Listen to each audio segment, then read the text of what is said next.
That's my Custom Cruisers, just doing a job here, me and Rog. HSR 42 that's in serious need of a rebuild.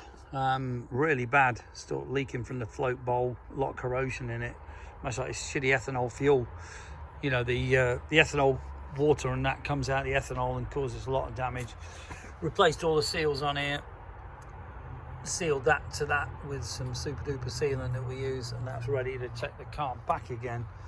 But Rog having some of the stuff's pretty horrendous. Beautiful trike, but you know, it's the accelerator pump thing was in upside down, wasn't it, Rog? Yeah.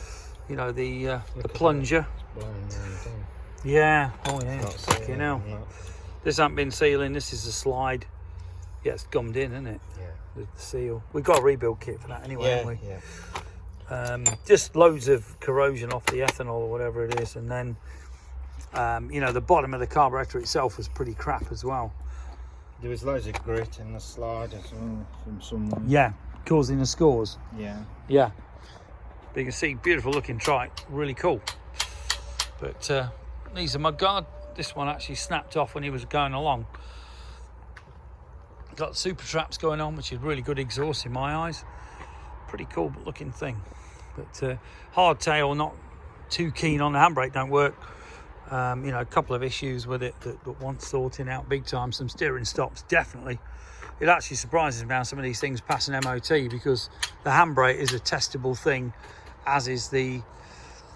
It isn't actually illegal to have a front mudguard, but why? I don't know, because if you've ever ridden a bike in a rain with no front mudguard, you can't see a fucking thing. It hits you in the face like a chainsaw. But a lot of the time you do find it's more not function over looks, is it? It's looks over function. But nice looking thing. But just wants some serious sorting out. You know, the handbrake's a joke. The cables are crap. You know, this is like Mickey Mouse cables, nothing like strong enough.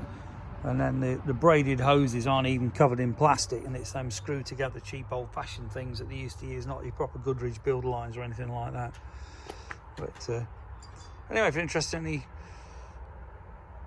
stuff, give us a call. 01773835666, CustomCruisers.com, or the new site CustomCruisers.eu if we ever get it sorted by the goddamn French. Thank you.